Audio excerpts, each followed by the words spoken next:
दोस्तों, तो आज हम बात करते हैं अकाउंट्स के बारे में। अकाउंट्स कितने टाइप के होते हैं, क्या-क्या क्वेश्चन बनते हैं। बेसिक सा यहाँ से जब तक अगर आप अकाउंट्स को नहीं समझेंगे तो आपके लिए अकाउंटेंसी तो समझने की दूर की बात है, आप छोटी-सी एंट्री भी नहीं कर सकते, ठीक है? तो इसे समझना बहुत ही ज़रूरी है और ये जब तक आपको नहीं आएगा, अकाउंट्स यानी कि कॉमर्स में आपका है ज़ीरो लेवल, ठीक है? तो ज़ीरो लेवल रहेगा जब तक आपको अकाउंट्स के बारे में नॉलेज नहीं होगी। तो सबसे पहले अकाउंट्स के बारे में देखते हैं कि अकाउंट्स होता क्या है? वैसे कि जब भी हम बैंक में अकाउंट्स खुलाने जाते हैं तो हमारा जो नाम होता है, उसके आगे लिखा जाता है, जैसे राम्स अकाउंट, ठीक है? तो राम का अकाउंट है। कोई कंपनी है तो कंपनी अगर का अकाउंट बैंक में खुलता है तो उसके आगे भी लिखा जाता है एबीसी लिमिटेड जो भी है अकाउंट, कंपनीज अकाउंट, ठीक है? कंपनी का अकाउंट होता है। कोई एक्सपेंसेस की एंट्री करते हैं तब भी अपन लिखते हैं जैसे कि salaries account, commissions account. Income generate होता है तो अपन लिखते हैं जैसे कि रेंट रिसीव्ड अकाउंट, ठीक है? तो ये अकाउंट्स क्या है, जिसके नाम से हम बुक्स ऑफ अकाउंट में जिसके नाम से हम एंट्री करते हैं वो अकाउंट होता है, ठीक है? अकाउंट होता है। वैसे कि अकाउंट क्या होता है, दो तरह का होता है। बेसिक अकाउंट कितने टाइप का होता है, टू टाइप्स, पर्सनल अकाउंट और एक होता है इम्पर्सनल अकाउंट। पर्सनल अकाउंट और इम्पर्सनल अकाउंट, यहाँ दो तरह के अकाउंट हो जाएंगे आपके। पर्सनल अकाउंट हो जाएंगे बेसिकली आपके, समझे तो यहाँ पर देखो, एक होता है नेचुरल पर्सनल अकाउंट। बेसिक तब पहले बेसिक देखते हैं क्या होता है, फिर बाद में देखेंगे पर्सनल अकाउंट और इम्पर्सनल अकाउंट। यहाँ पर दो तरह के होंगे और पर्सनल अकाउंट बेसिक है तीन तरह का होगा। एक होगा आपका नेचुरल पर्सनल अकाउंट होगा, दूसरा आपका होगा आर्टिफिशियल पर्सनल अकाउंट होगा और तीसरा आपका होगा रिप्रेजेंटेटिव पर्सनल अकाउंट, मतलब आपका प्रेजेंटेशन होगा, ठीक है? किस तरह से होगा।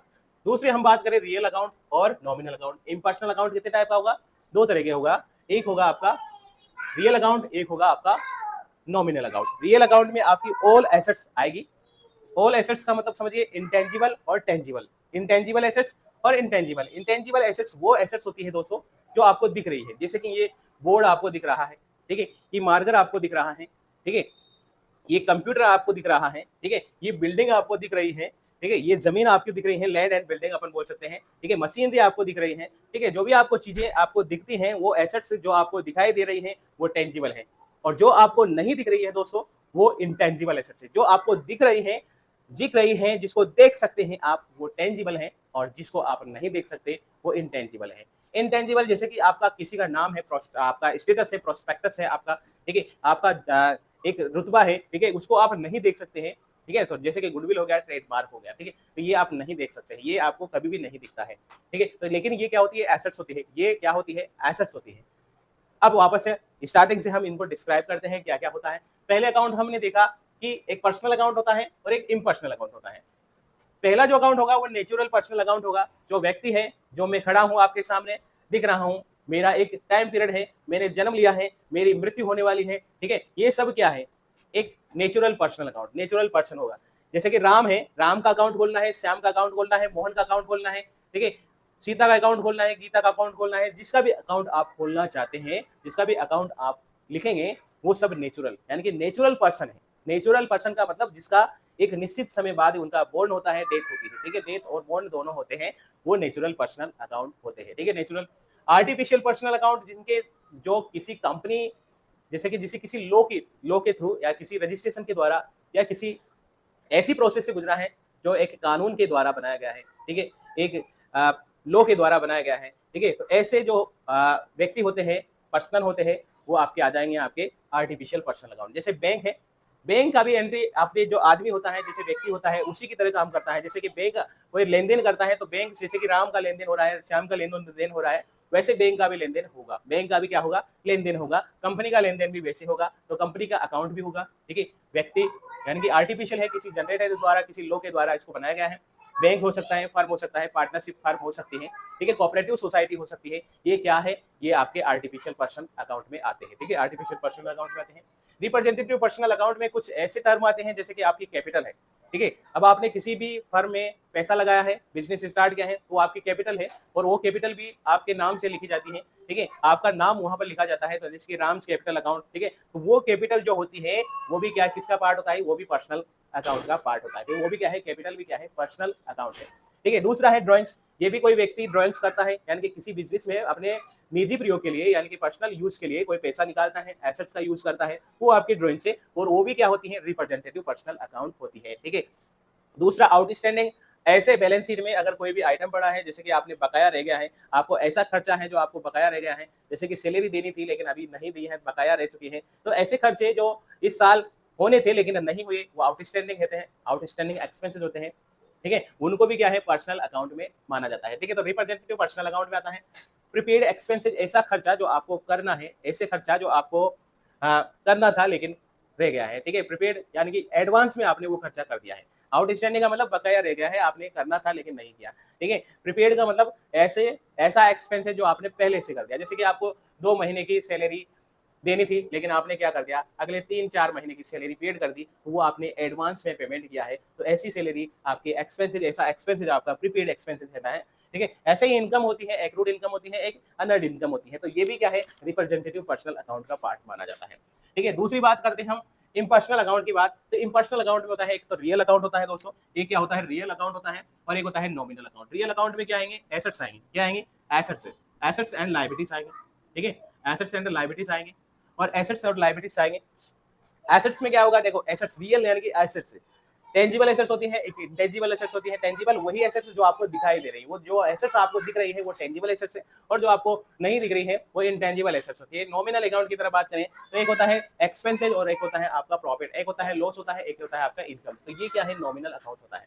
खर्चे, खर्चे होंगे, आपने खर्चे किए हैं वो हो जाएंगे, आपकी आय हुई है वो हो जाएंगे, आपका व्यय हुआ है वो हो जाएंगे, ठीक है, आपका लाभ हुआ है वो हो जाएगा, आपकी हानि हुई है वो हो जाएगा। ये सब किस में आएंगे, ये सब आपके नॉमिनल अकाउंट में आएंगे। यहाँ पर जो भी संपत्तियां हैं, जो भी आपकी संपत्तियां हैं, ठीक है, एसेट्स है, वो सब चीजें आपकी यहाँ पर आती है, ठीक है। अब यहाँ पर नियम की बात कर लेते हैं। जब भी आप अकाउंट्स के नियम करते हैं, जनरल एंट्रीज करते हैं या अकाउंट्स बनाते हैं, तो उस टाइम में कुछ रूल लगते हैं जिनको अपन कहते हैं rules of debit and credit, यानी कि डेबिट और क्रेडिट करने के नियम, ठीक है। अब वो किस तरह से करते हैं तो उसको भी समझते हैं। पर्सनल अकाउंट में होता है क्या, और रियल अकाउंट में होता है क्या, और नॉमिनल अकाउंट में होता है क्या, ठीक है। तो सबसे पहले हम पर्सनल अकाउंट की बात करते हैं। तो यहाँ पर एक लाइन आपको दिख रही है, debit the receiver, debit the receiver, जो आप डेबिट, डेबिट द रिसीवर, उसको डेबिट कर दो जिससे पैसा मिला है, रिसीव हुआ है, ठीक है। जैसे राम से पैसा प्राप्त हुआ है, ठीक है, तो राम से 10,000 रुपए नगद प्राप्त हुए, ठीक है। अब क्या मिला है यहाँ पर, एसेट्स, यहाँ पर लिखा है। पहले तीनों को समझो फिर उसके बाद बात करते हैं। रियल अकाउंट एसेट्स में क्या होता है, डेबिट व्हाट कम इन, यानी कि जो एसेट्स आती है उसको डेबिट करते हैं, और क्रेडिट व्हाट सबसे कम प्राइस पर मिलेगा ये कोर्स आपको, आपके लिए ही अवेलेबल है। गोज आउट, जो बाहर जाती है उसको क्रेडिट करते हैं। Debit the receiver and credit the giver, debit उसको करो जिसने, जिससे डेबिट जिसको मिला है, जिसको पैसा मिला है उसको डेबिट करना है, और जिसने दिया है उसको क्रेडिट करना है, ठीक है। जिससे जिसको पैसा मिला है, जिसको मिला है, जिसको मिला है उसको तो क्या करना है, डेबिट करना है, और जिससे पैसा मिला है, जिसको पैसा देना है, दिया है, उसको क्रेडिट करना है। तो credit the giver, credit giver को क्रेडिट करो, डेबिट द रिसीवर, रिसीवर को डेबिट करो, ठीक है। यहाँ पर है debit what come in, debit what कम, जो आता है, जो एसेट्स आई है व्यापार में उसको डेबिट करना है, और गोज आउट, जो बाहर जा रही है बिजनेस से, उसको क्रेडिट करो, ठीक है। सीधी सी बात यहाँ पर है, debit all expenses and losses, जितने भी खर्चे हैं, जितने भी खर्चे हैं या लॉसेज हैं उनको डेबिट करना है, और जितने भी क्रेडिट है, क्रेडिट किसको करना है, ऑल क्रेडिट एंड प्रॉफिट, यानी कि जितना भी प्रॉफिट हुआ है और जितनी भी इनकम हुई है उनको क्रेडिट करना है। अब सीधा सा यहाँ पर एक एग्जाम्पल अपन ने यहाँ पर लिखा, राम से 10,000 रुपए नगद प्राप्त हुए। अब जब भी इसकी एंट्री करना है तो एंट्री किस तरह से करेंगे, एंट्री किस तरह से करेंगे यहाँ पर। अब यहाँ पर दो चीजें हैं, एक तो राम का नाम आ रहा है, एक तो क्या आ रहा है, नाम आ रहा है राम, और एक नगद मिल रहा है, पैसा मिल रहा है, ठीक है। तो केस नगद को क्या बोलेंगे, केस, और राम को बोलेंगे राम, ठीक है। अब यहाँ पर नगद तो क्या है, एसेट्स है आपकी, और एसेट्स क्या होती है, रियल होती है। डेबिट व्हाट कम इन, यानी कि आता है जो कम इन, यानी कि पैसा आ रहा है तो उसको क्या करेंगे, डेबिट करेंगे, ठीक है। क्या करेंगे, डेबिट। तो यहाँ पर लिखेंगे केस अकाउंट डेबिट, किससे मिला, देखो credit the giver, credit the giver, giver कौन है, राम, राम से मिला है, तो राम गिवर है, देने वाला है, तो यहाँ आ जाएगा राम अकाउंट, ठीक है। तो ये एंट्री हो जाएगी इस तरह से, और अमाउंट अपन लिख देंगे, जैसे कि 10,000 मिला है तो 10,000 रुपए अमाउंट लिख देंगे, ठीक है। एक और एग्जांपल समझो, जैसे कि ये अपन ने समझ लिया, एक और एग्जांपल लेते हैं। चलिए बताइए, यहाँ पर लिखा है सैलरी पेड 500 रुपए, सैलरी पेड लिखा है, बस इतना सा लिखा है सैलरी पेड।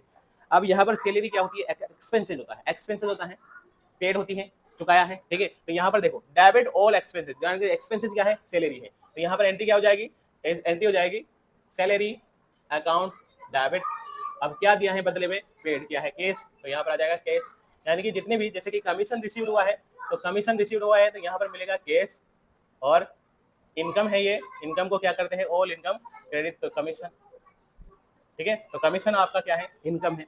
तो जहां पर भी आपका एक्सपेंसेस आ जाएगा उसको डेबिट करना है, जहां पर भी आपका लॉस आ जाएगा उसको डेबिट करना है, जहां पर भी इनकम आ जाएगी उसको क्रेडिट करना है, जहां पर भी प्रॉफिट आ जाएगा उसको आपको क्रेडिट करना है।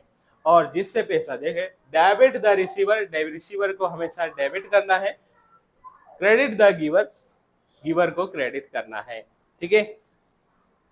डेबिट वाट कम, जो संपत्ति व्यापार में आती है उसको डेबिट करना है, और जो संपत्ति व्यापार से जाती है उसे क्रेडिट करता है, ठीक है। बहुत सारी। तो ये वीडियो आपको कैसा लगा है दोस्तों, और अच्छा लगा है तो लाइक और शेयर करना है। चैनल अभी तक सब्सक्राइब नहीं किया है तो सब्सक्राइब कर लीजिए, बेल आइकन प्रेस कर लीजिए ताकि आने वाले वीडियो